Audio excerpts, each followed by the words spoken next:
Assalamualaikum warahmatullahi wabarakatuh. Selamat pagi Bapak dosen dan teman-teman MBS 2A semua.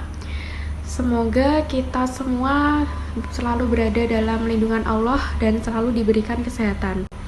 Saya Berliana Uci Febrianti selaku moderator pada hari ini akan membimbing jalannya diskusi.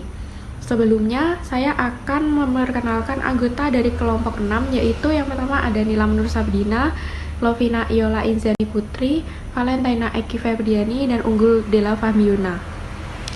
Kelompok 6 akan mempresentasikan materi mengenai takhrij hadis. Untuk mengulik lebih jauh mengenai materi ini, saya akan terlebih dahulu mempresentasikan mengenai apa itu takhrij hadis. Pengertian takhrij hadis. Takhrij menurut lugat atau bahasa berasal dari kata khoroja, yang berarti tampak atau jelas. Secara istilahnya, takhrij ialah penunjukan terhadap tempat hadis dalam sumber aslinya yang dijelaskan sanad dan martabatnya sesuai dengan keperluan.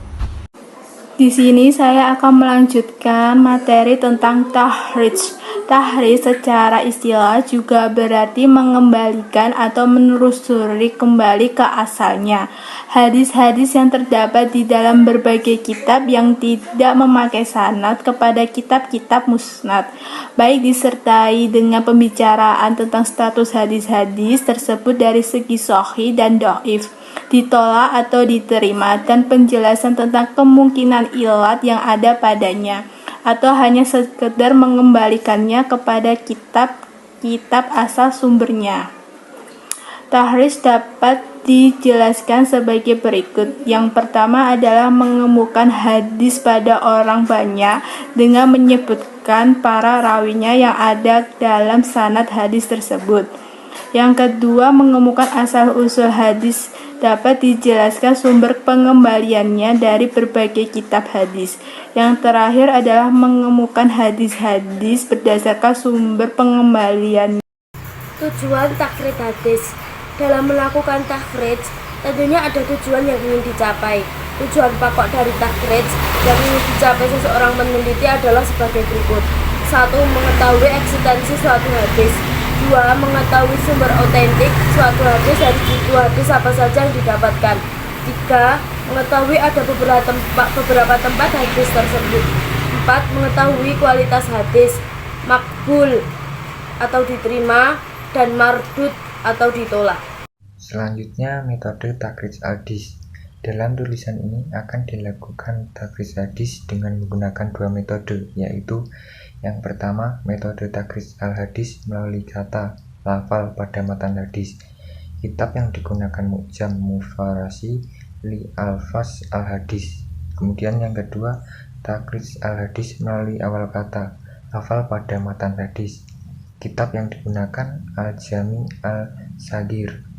Selanjutnya akan dilanjutkan oleh rekan saya. Prinsip-prinsip dasar takhrij hadis. Dalam melakukan penahrisan hadis, kita perlu memperhatikan beberapa prinsip-prinsip dasarnya, yaitu yang pertama, takhrij bersifat mandiri atau istiqlal, dalam artian kajian dilakukan pada satu sanad periwayatan dan penilaian diberikan pada sanad yang dikaji itu tanpa harus meneliti seluruh sanad yang ada. Yang kedua, sebanyak mungkin informasi terkait hadis yang ditakhrij dipaparkan, misalnya penilaian ulama atas kualitas hadis itu, ketersambungan sanadnya, atau keterputusan sanad lain yang menguatkan atau justru yang matanya bertolak belakang dengan hadis yang ditakhrij. Yang ketiga, sebuah hadis seringkali diriwayatkan melalui lebih dari satu orang sahabat. Ketika seseorang melakukan penahrijan hadis dengan ketentuan bahwa hadis tersebut diriwayatkan oleh sahabat fulan.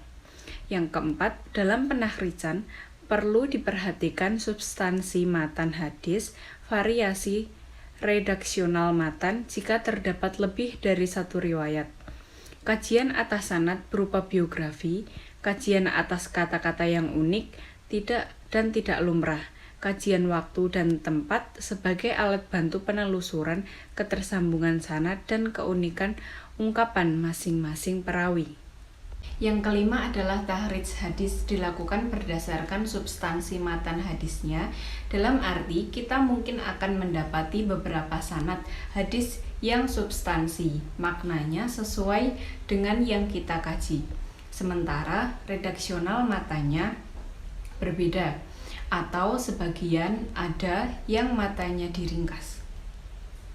Yang keenam, tahrij hadis dilakukan terhadap sebuah riwayat sehingga penilaian diberikan kepada riwayat itu.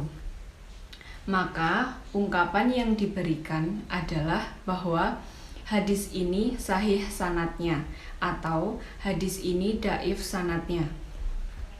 Yang ketujuh adalah penilaian terhadap seorang rawi merupakan ijtihad yang didasarkan data biografi yang tersebar dalam literatur biografi perawi atau tarajum al-ruwat. Penggunaan kaidah jar wa ta'dil dengan proporsional dapat membantu kita dalam menentukan kualitas seorang perawi. Dan yang terakhir yaitu standar masing-masing ulama. Dalam menilai seorang perawi berbeda, sehingga perlu menelusuri lebih jauh ketika terjadi perbedaan pendapat terkait kualitas seorang perawi.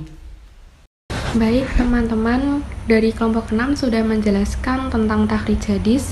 Apabila dari teman-teman semua masih ada yang kurang paham atau kurang jelas, bisa ditanyakan di kolom komentar YouTube ini. Kami dari kelompok 6 izin undur diri. Apabila ada kekurangan dalam penyampaian materi, mohon maaf. Akhirul kalam, wassalamualaikum warahmatullahi wabarakatuh.